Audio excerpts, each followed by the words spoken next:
오늘 본문에 등장하는 맹인을 한번 생각해 봐요.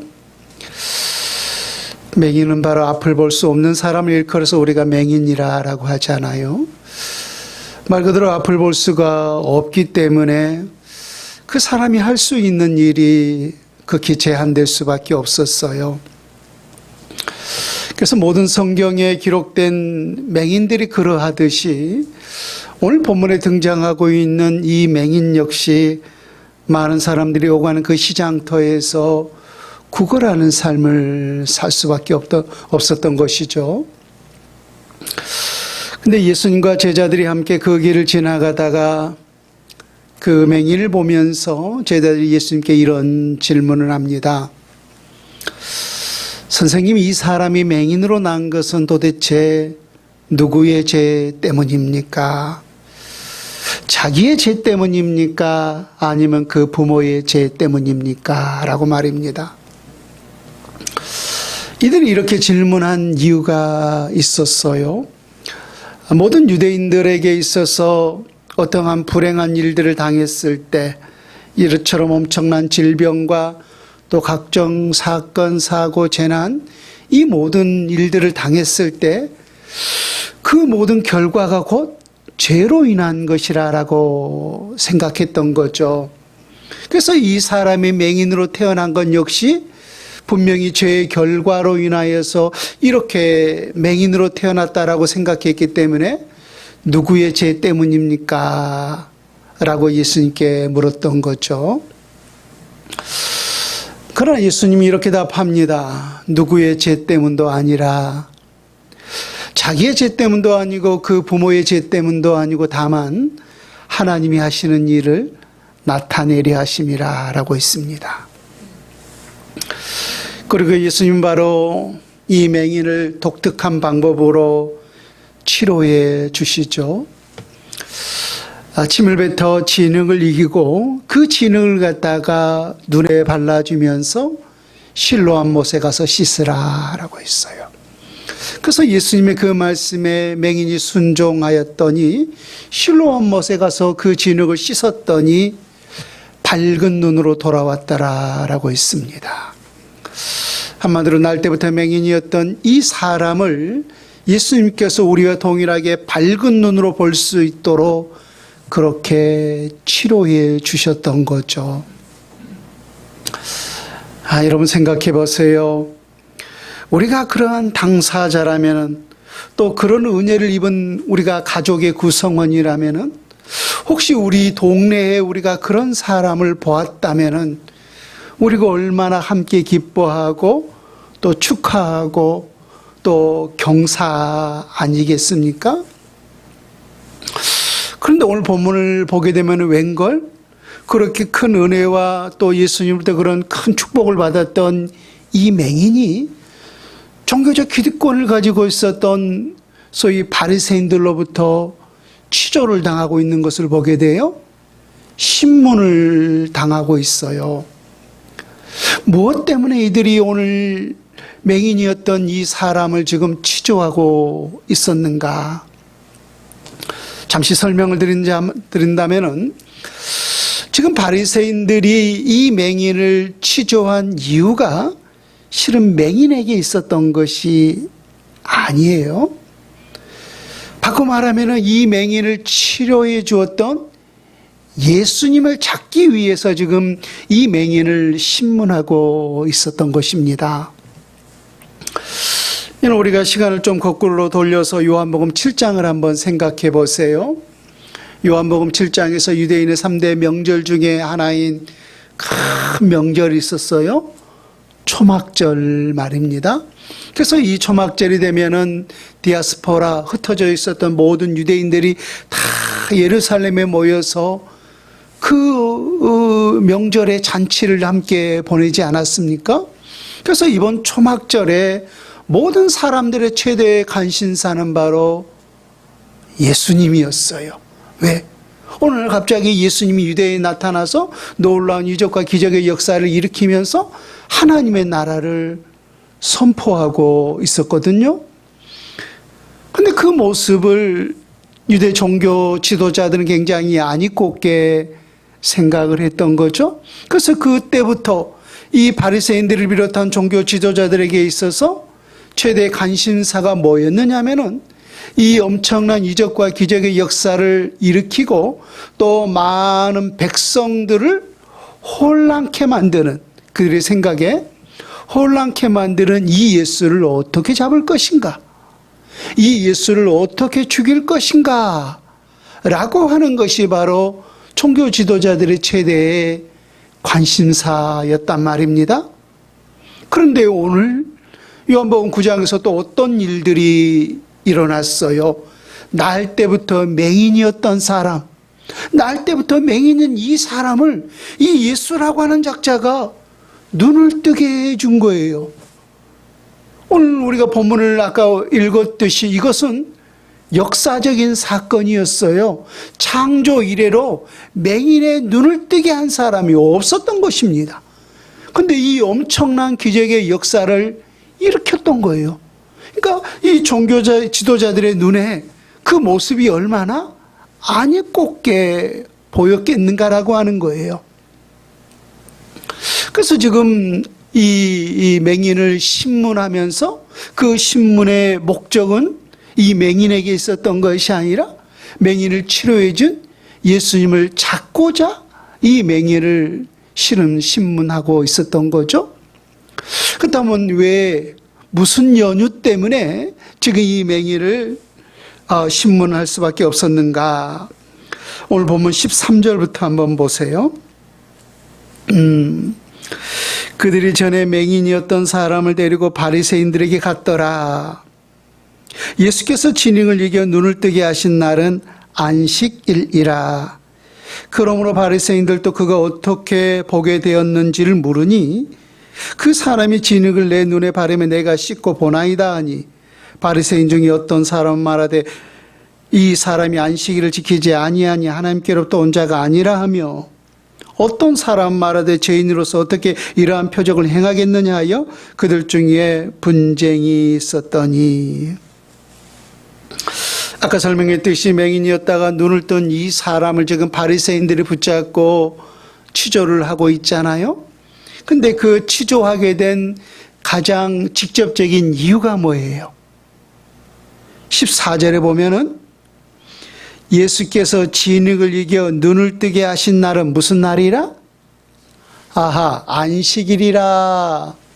다시 말하면은 지금 종교 지도자들의 눈에 보기에 예수님과 이 맹인이 무엇을 여겼다는 거예요? 안식일법을 어겼다는 거예요. 안식일법. 유대인들이 가장 중요하게 생각하고 있는 그 안식일법을 어겼다는 거예요. 그래서 그 안식일법으로 인해서 누구를 잡고자 했던 거죠? 예수님을 잡고자 한 목적이 그들에게 있었다라고 하는 사실을 우리가 알 수가 있는 거죠. 여러분, 그들의 안식일법에 의하면은 어떠한 짐도 들어서는 안 되고 어떠한 노동도 해서는 안 된다는 것이 바로 율법에 명시되는 안식일법이었어요. 그래서 우리가 지난 요한복음 5장에도 오늘 본문과 비슷한 사건이 있었었죠. 베데스다 연못에 38년 된 병자 말입니다. 그 베데스다 연못에 어떤 전설 같은 일들이 있었어요. 가끔씩 천사가 내려와서 그 연못을 동하는 경우가 있는데 가장 먼저 그 연못에 뛰어든 자는 어떤 질병이든지 나음을 입는 그런 역사가 있었다는 거예요.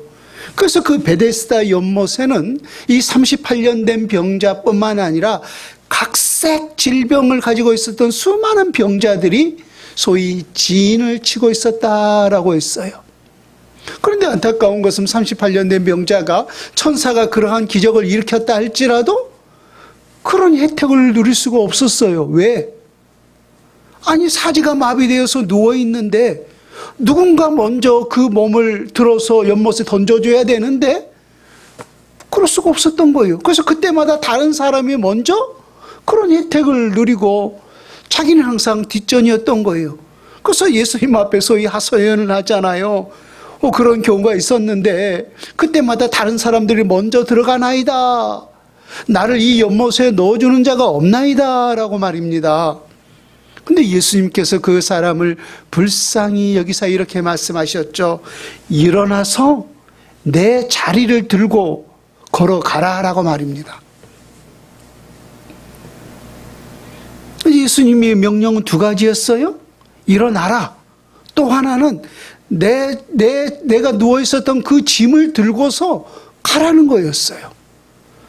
그래서 아까 말했듯이 안식일법이 뭐였어요? 어떠한 짐도 들지 않아야 되고 어떠한 노동도 하지 말아야 되는데 지금 이 38년 된 병자는 자기가 38년 동안 누워있었던 그 짐을 누워있었던 그 짐을 들었다는 거예요. 그래서 안식일법을 어겼고 또 예수님은 그렇게 짐을 들도록 명령했기 때문에 역시 안식일법을 어겼다라고 하는 것이 바로 그들의 주장이었어요. 그런데 오늘 또 똑같이 눈을 뜨게 하신 날은 안식일이라 라고 하면서 안식일법을 어겼다는 거예요. 안식일에는 어떠한 짐도 어떠한 노동도 하지 말아야 한다라고 했는데 지금 이 사람은 어떻게 안식일법을 어긴 거예요? 지금 이 사람은 지금 예수님께서 진흙에 눈을 붙여주시고 눈에 붙이고 실로암 못에 갔잖아요. 그러니까 실로암 못까지 갔다 왔다는 거예요. 얼마나 되는지를 모르겠지만 그 먼 거리를 걸어갔다 오는 그 엄청난 노동을 했다라고 해서 안식일법을 어겼다는 거예요. 또 예수님이 왜 안식일법을 어긴 거죠? 어떠한 짐도 들지 말아야 되는데 예수님은 침을 뱉어서 진흙을 이기고 그 눈에 발라주는 이 엄청난 노동을 했다는 거예요. 어떠한 노동도 하지 말아야 되는데 그래서 이 노동을 했기 때문에 지금 예수님은 안식일법을 어겼다라고 해서 지금 이 맹인을 지금 추궁하고 있었던 거예요. 근데 오늘 재밌는 사실은 이들끼리 지금 같이 여러 바리새인들이 있을 것 아니에요? 여러 바리새인들이 이 사람을 신문하는 중에 같은 바리새인들끼리 지금 소위 분쟁이 일어났어요. 누구를 두고서? 아까 말했잖아요. 그들의 목적은 이 맹인에게 있었던 것이 아니라 예수님에게 있었다라고 말입니다. 자, 뭐 때문에 그들에게 있어서 분쟁이 있었는지. 자, 16절을 다시 한번 보세요.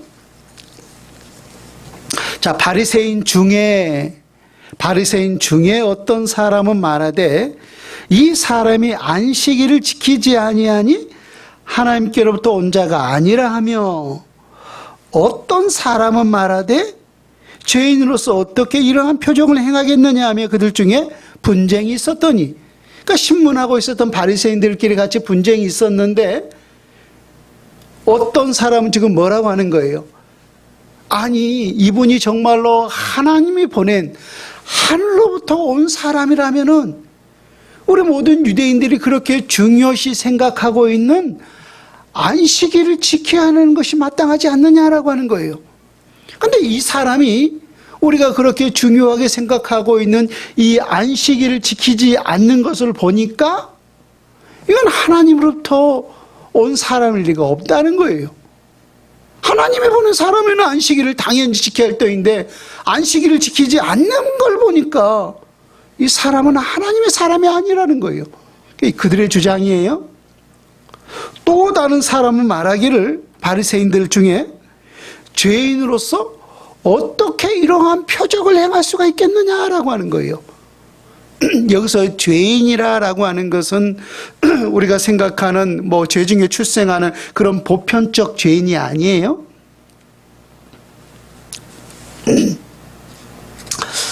자, 우리 성경을 한번 찾아볼까요?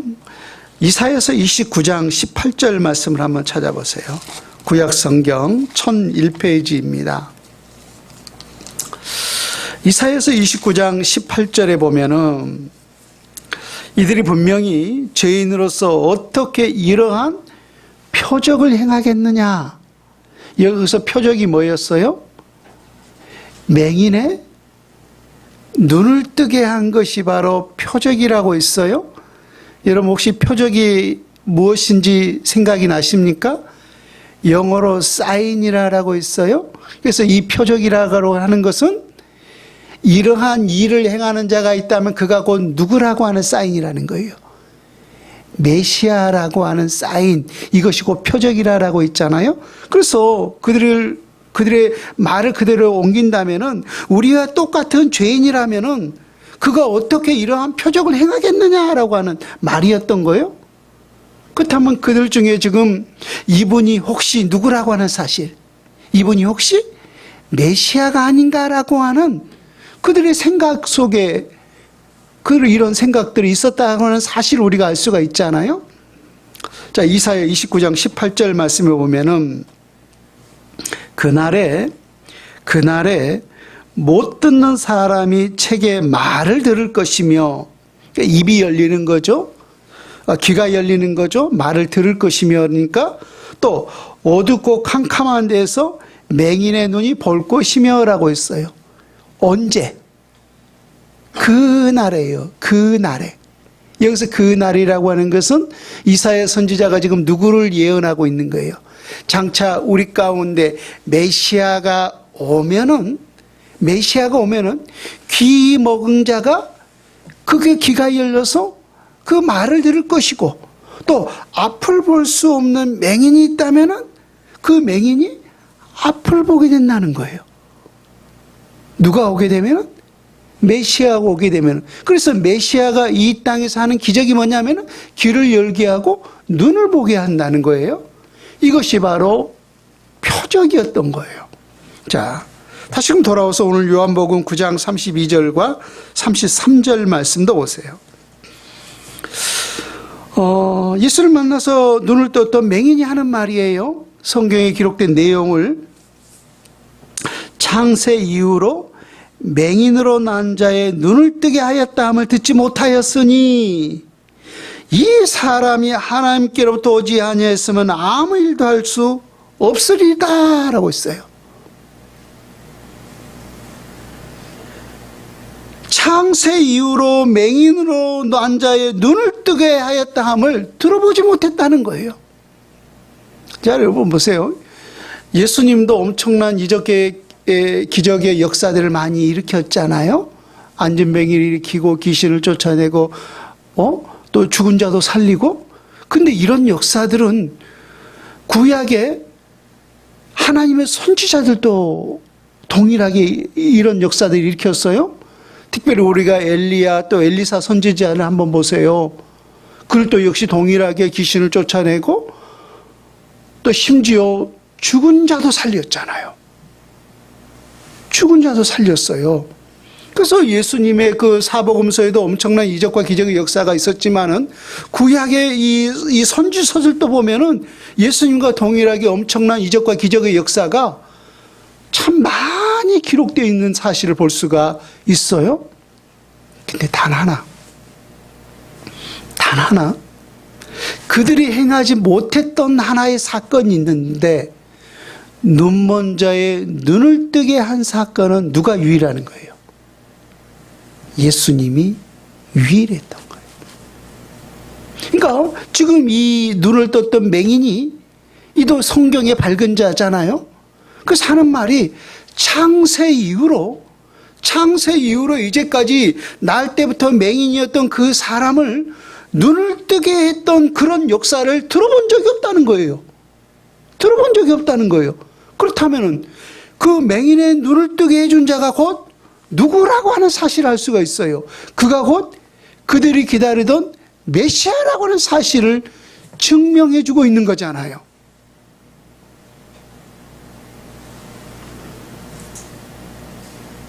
근데 지금 바리새인들끼리 지금 그렇게 논란이 있었던 거예요. 논란이 있었던 거. 어떤 사람은 안식일을 지키지 않는 것을 보니까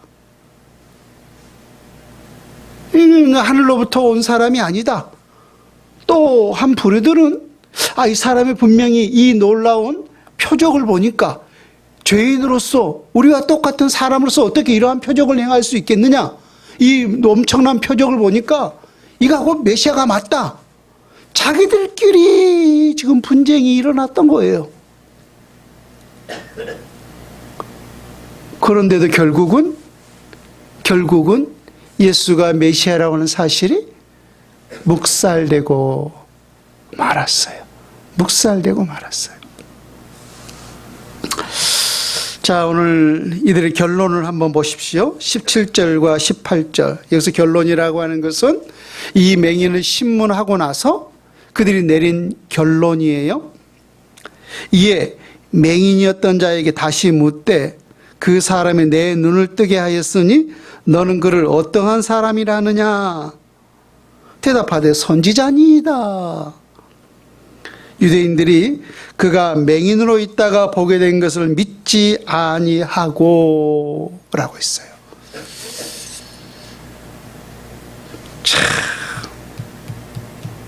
참, 그러니까 그들이 인정하지 않았던 것은 이 엄청난 이 표적의 역사를 일으켰던 그 예수를 메시아로 인정하지 않았을 뿐만 아니라 뭣도 인정하지 않은 거예요. 이 사람이 맹인이었다가 눈을 뜨게 되었던 그 사건조차도 그들이 인정하지 아니했다는 거예요. 믿지 아니했다는 거예요. 여러분 생각해 보세요.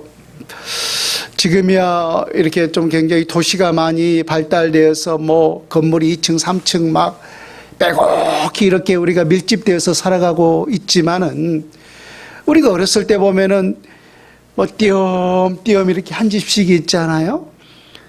그때도 그렇게 있었을 것 아니에요. 옹기종기 이렇게 마을을 형성해서. 그래서 그런 가운데 날 때부터 맹인이었던 그런 사람이 있다면은 그 사람을 그 마을에 또 그 동네 그 지역에 있는 사람들이 모를 리가 있겠어요? 그러니까 허다한 증인들이 있잖아요. 이 사람의 맹인이었다라고 하는 사실을 말입니다. 또 반대로 그렇게 맹인이었던 사람이 오늘날 예수를 만나서 혹은 누군가를 만나서 그렇게 눈을 뜨게 되었다라고 한다면은 그 엄청난 기적의 역사 또한 그 온 동네 사람들이 모를 리가 있겠는가라고 하는 거예요. 이건 손바닥으로 하늘을 가릴 일이지 이것은 가릴 수 있는 일이 아니라는 거예요. 근데도 왜? 그 직접 맹인이었다가 눈을 뜬 그 사람은 신문까지 하고 했으면서도 불구하고 그들이 최종적으로 내린 결론이 뭐였어요? 예수가 메시아라고 하는 사실을 인정하지 않았을 뿐만 아니라 날 때부터 맹인이었던 그 사람조차도 그 사실을 믿지 않았다는 거예요. 그들은 억지인 거죠. 눈으로 보면서도 나 못 믿어. 억지 주장인 거잖아요. 그러니까 그들이 억지를 펼치고 있었던 거예요. 근데 생각해 보면은 왜 그들이 억지를 이렇게 펼칠 수밖에 없었을까요? 그 사실을 인정하면은 누구도 인정할 수밖에 없기 때문에 그 눈을 뜨게 했던 예수가 메시아라고 하는 사실도 인정할 수밖에 없는 거잖아요. 우리가 산담 논법을 따르며 말입니다. 이 사람이 날 때부터 맹인이었다, 치료해줬다. 그럼 창조 이래로 또 분명히 아까 우리가 이사야 선지자를 보았듯이 그렇게 해준 사람이 있다면 그가 누구라는 거예요? 메시아라고 예언되어 있잖아요. 근데 그 사람을 신문에서 물으니까 저기 예수라는 사람을 만났는데 진에게 침을 이겨서 내 눈에 바르고 실로암 못에 가서 씻으라 했더니 갑자기 눈이 떠졌습니다. 그건 너 누구라고 하느냐? 아마도 선지자 같습니다. 분명히 그렇게 보았잖아요. 들었잖아요. 많은 허다한 증인도 있잖아요. 근데도 믿지 않은 이유가 뭐예요? 그 사실을 인정하게 되면은 누구도 인정할 수밖에 없기 때문에 우리가 3단 논법에 따르면 예수도 메시아로 인정할 수밖에 없기 때문에 그들은 누구를 지금 절대 인정할 수가 없는 거예요. 예수를 메시아로 인정하고 싶지 않은 거예요. 그러니까 그들의 눈에 보이는 그 현실적인 사실조차도 그들은 억지로 믿고 싶지 않았던 거죠. 자, 그래서 지금 바리새인들이 두 번째 증인으로 누구를 지금 소환하고 있느냐면은 그 맹인의 부모를 소환해요. 자, 18절부터 오세요. 18절부터 보면은 요한복음 9장 18절에 유대인들이 그가 맹인으로 있다가 보게 된 것을 믿지 아니하고 그 부모를 불러 묻되 이는 너희 말에 맹인으로 났다 하는 너희 아들이냐? 그러면 지금은 어떻게 해서 보느냐? 그 부모가 대답하여 이르되 이 사람이 우리 아들인 것과 맹인으로 난 것을 아나이다. 그러나 지금 어떻게 해서 보는지 또는 누가 그 눈을 뜨게 하였는지 우리는 알지 못하나이다. 그에게 물어보소서. 그가 장성하였으니 자기 일을 말하리이다. 여러분, 우리가 앞을 보지 못하는 이러한 맹인의 자녀를 둔 부모라면은 그 부모에게 있어서 가장 큰 소원이 뭘까요? 굳이 제가 설명하지 않아도 아마 동일할 거예요. 저도 이게 몇 년 전부터 이 책이 안 보여요. 너무 불편해요. 우리가 이제 나이가 들면 노안이 온다라고 하는데 저도 한 4, 5년 전부터 이렇게 노안이 오는데 그냥 뿌해요. 뿌해. 물론 여러분의 얼굴은 너무 잘 보여요. 안경 쓴 것보다 벗고 보는 게 더 잘 보여요. 그냥 책만 안 보여요. 가까이 있는 것만.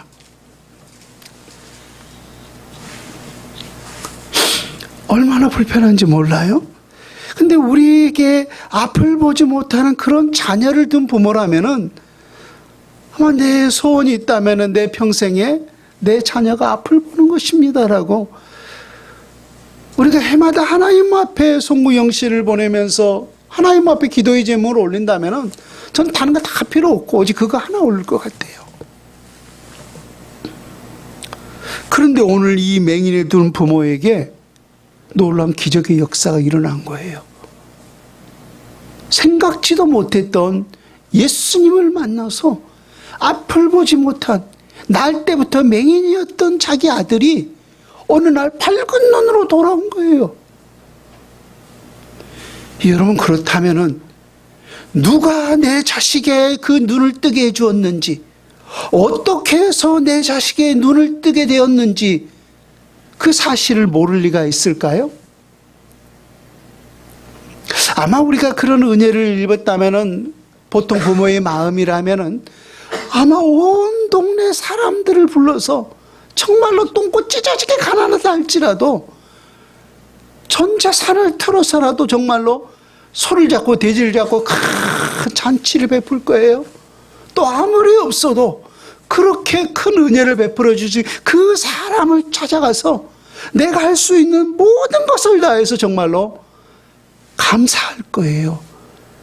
그게 우리 모든 부모의 인지상정한 마음 아니겠는가라고 하는 거예요. 그렇잖아요? 근데 안타깝게도 오늘 이 맹인의 부모에게 있어서 그런 따뜻한 마음을 우리가 찾아볼 수가 없어요. 부모로서. 지금 바리새인들이 이 맹인의 부모를 두 번째 불러서 신문하죠. 네 아들을 맞느냐? 예, 제 아들을 맞습니다. 날 때부터 맹인이었느냐? 예, 맞습니다. 제 아들은 날 때부터 맹인이었습니다. 그러면은 어떻게 내 아들이 눈을 뜨게 되었는지 아느냐? 라고 물으니까 거기서는 모르겠다는 거예요. 모르겠습니다.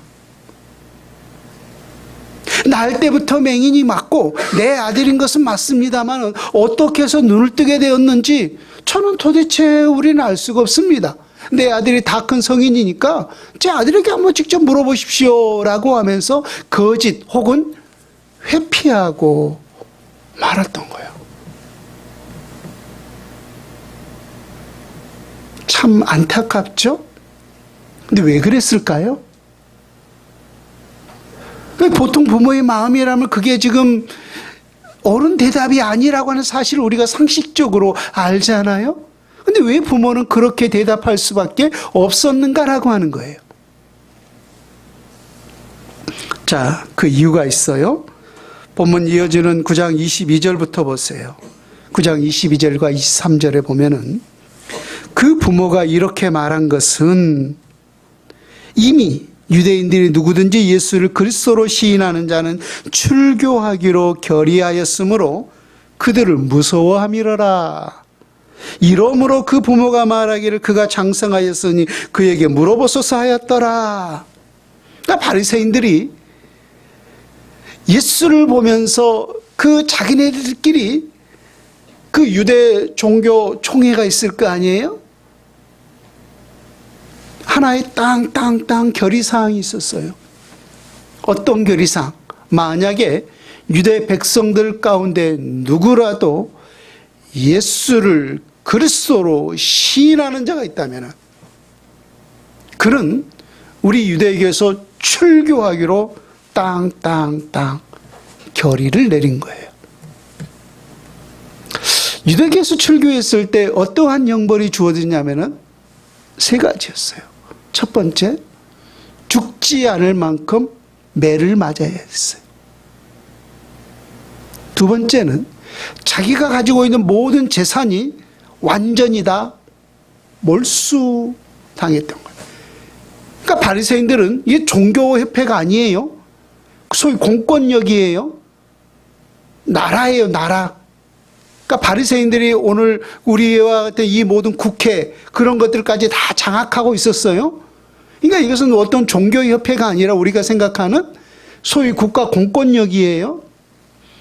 그래서 그 국가 공권력을 가지고 그들이 가지고 있는 모든 재산을 다 몰수해버린 거예요. 누구로 시인하면? 예수를 그리스도로 시인한다면 말입니다. 또 하나, 유대 사회의 어떤 사람들과도 모든 대화가 철저하게 금지되었어요. 만약에 그 사람과 대화를 한다면은, 그게 발각된다면은 그 사람조차도 그 사람과 동일하게 여겼다라고 했어요. 그래서 이 유대교에서 출교를 당하게 되면은 마치 죽은 사람과 다를 바 없었던 거예요. 소위 말하면 사회에서 매장된 거죠. 그러니까 이 출교가 당신 그렇게 하시면 안 됩니다. 오늘부터 한 달 동안 교회 나오지 마세요. 라고 하는 어떤 교회 속에서의 그런 어떤 징계, 그런 차원이 아니에요. 완전히 사회에서 매장된 것이 바로 출교였던 거예요. 얼마나 무서운 형벌이에요. 그러니까 지금 자기 자식이 이 엄청난, 맹인에서 눈을 뜨는 이 엄청난 기적을 체험했으면서도 불구하고 나는 모릅니다. 나는 누가 내 자식의 눈을 뜨게 했는지 나는 모릅니다. 라고 거짓 혹은 회피할 수밖에 없었던 이유는 누가 무서워 그랬던 거예요? 바리새인들이 무서웠기 때문에요. 그 형벌이 무서웠기 때문에 그렇게 대답할 수밖에 없었던 거예요.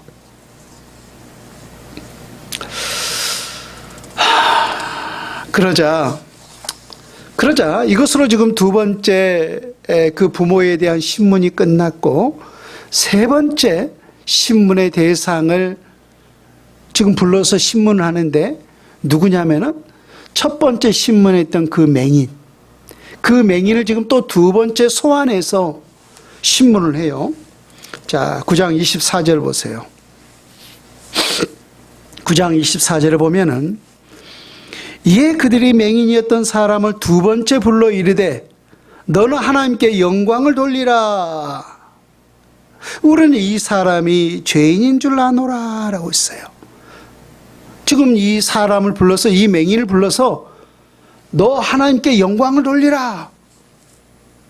그러면서 하는 말이 우리는 이 사람 누구예요?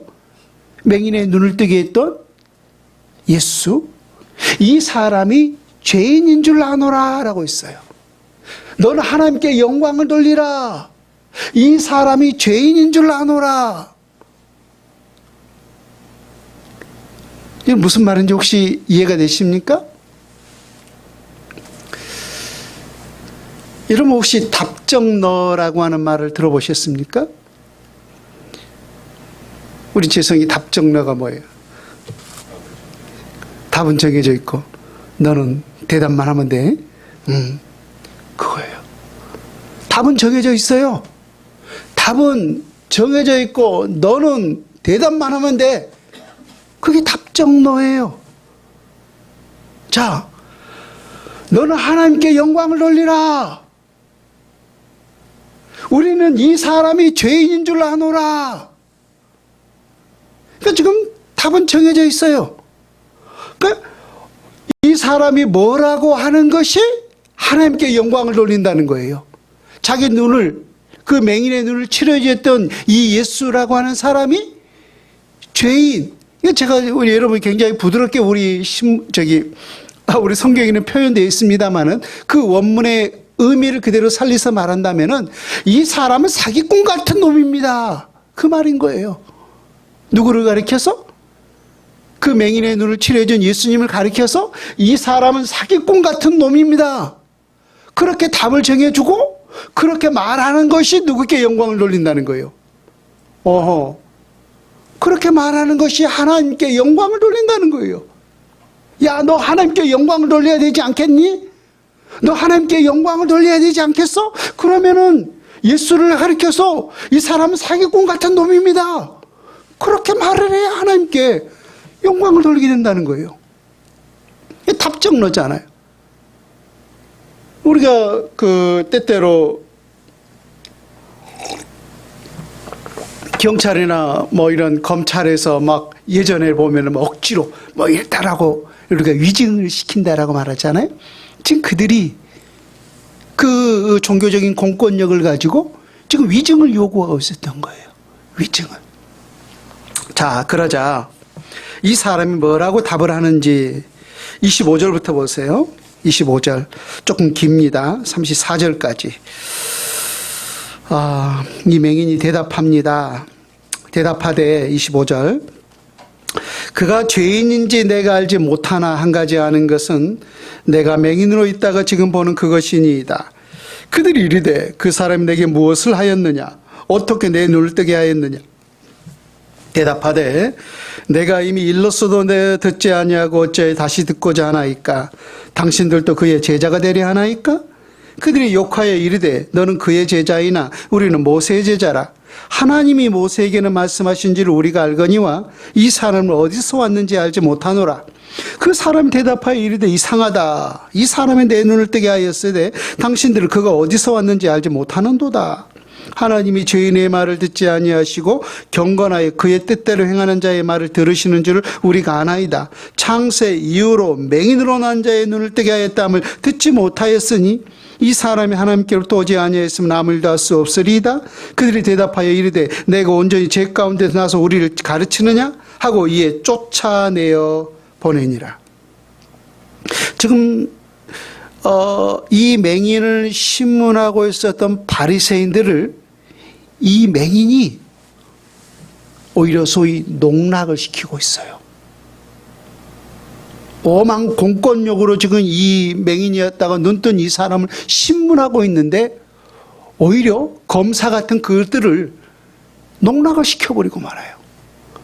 그러니까 아까 첫 번째에 불러서도 신문을 했잖아요. 도대체 어떻게 눈을 뜨게 했느냐? 또 너는 그를 어떻게 생각하느냐? 라고 했을 때 사실대로 말했잖아요. 그래서 그는 분명히 선지자니다 라고 대표했어요. 근데 또 두 번째 불러서 계속해서 같은 말을 추궁하고 있어요. 그래서 하는 말이 당신들은 왜 그에 대해서 이렇게 자세히 묻습니까? 혹시 당신들도 그의 제자가 되려 합니까? 그의 제자가 되고 싶어서 그렇게 계속해서 자세히 묻습니까? 라고 반문했던 거예요.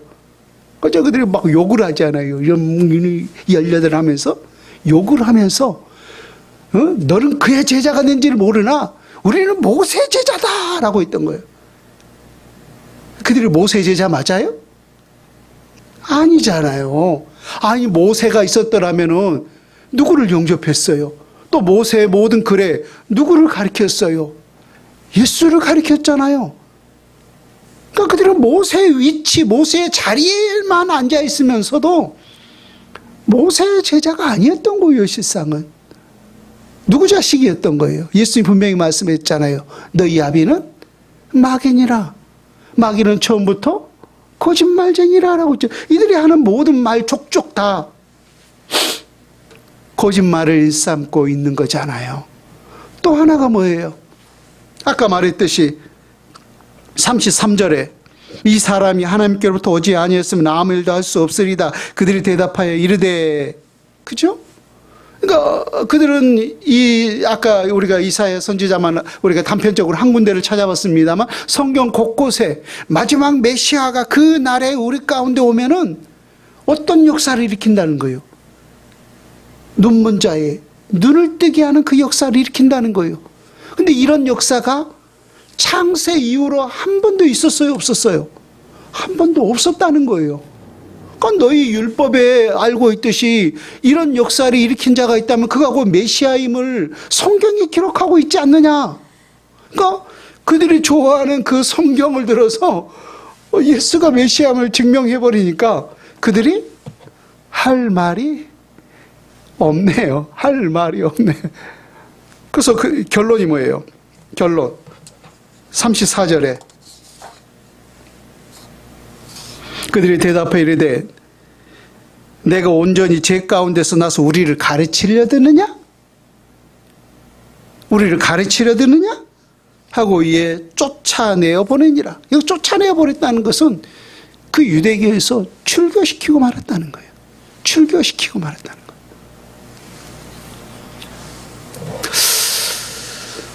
말씀을 맺으면서 한 가지만 여러분들에게 말씀을 드리고 마칠까 합니다. 아까 예수님에 대해서 유대교인들이 내렸던 결의가 뭐였어요? 예수를 그리스도로 시인한 자가 있다면은 유대교회에서 출교하기로 결의가 내려졌다라고 했어요. 그래서 그것이 그 출교를 당하게 되면은 얼마나 큰 형벌이었던지 그렇게 출교당한 사람 마치 그 사회에서 죽은 사람과 다를 바 없었다라고 했어요. 그래서 오늘 그 부모는 자기 자식이 날 때부터 맹인이었는데 예수를 만나 눈을 뜬 그 엄청난 기적의 역사를 체험했음에도 불구하고 그 바리새인들의 그 신문에 무엇이 두려워서 바리새인들이 두려워서 또 그 출교가 두려워서 나는 알지 못하노라라고 했어요. 결국은 예수를 메시아로 시인하지 않았던 거죠. 나는 알지 못하노라. 어떻게 해서 눈을 떴는지 나는 도대체 모릅니다. 그 아들에게 직접 한번 물어보십시오 라고 거짓 혹은 회피하고 말았어요. 뭐가 무서워서? 출교가 무서워서 말입니다. 그런데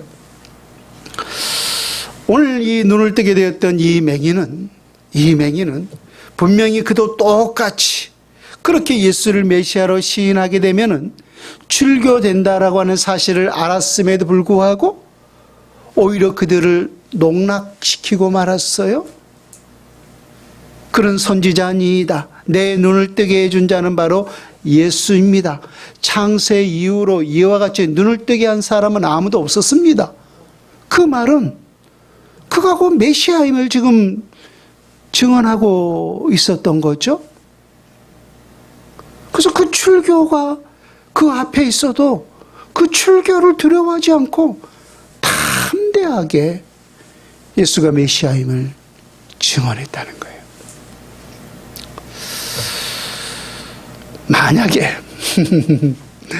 만약에 우리가 그런 상황에 처해 있다면 우리는 과연 어떠한 결단을 내릴 것인가 라고 하는 것이 제가 여러분들에게 드리고자 하는 마지막 질문입니다. 우리 또한 그렇게 출교가 두려워서 혹은 나의 불이익이 두려워서 예수가 메시아입니다라고 하는 사실을 묵인하거나 혹은 회피하거나 혹은 거짓말을 할 것인지, 아니면은 설령 내가 그 출교가 내게 주어진다 할지라도, 어떤 내가 예수가 메시아임을 증언했을 때 내게 어떠한 페널티가 주어진다 할지라도, 혹은 어떤 내게 불리함이 있다 할지라도 우리는 과연 예수가 메시아임을 담대하게 증언할 수 있겠는가라고 하는 것입니다. 예수님께서 이렇게 말씀하셨어요. 제자들에게 몸은 죽여도 영혼은 능히 죽이지 못하는 자들을 두려워하지 말고. 그렇죠? 우리를 핍박하는 자들이 우리를 죽일 수 있는 것은 우리 몸뿐만 아니에요. 몸 몸뿐이라는 거예요. 그러나 우리의 몸과 우리의 영혼을 영원한 지옥에 멸하실 수 있는 분은 누구예요? 예수 그리스도라는 거예요. 그래서 우리의 몸을 죽일 자를 너희들이 두려워하지 말고 우리의 몸과 영혼은 지옥에 멸하실 수 있는 자를 두려워하라 라고 말씀하셨습니다. 예수님을 두려워하고 또 이 세상의 어떤 두려움 앞에 오히려 우리 모두가 굴복하지 않고 담대하게 그리스도를 증언하며 살아갈 수 있는 우리 모두가 될 수 있기를 주 예수님의 이름으로 축원을 드립니다. 아멘.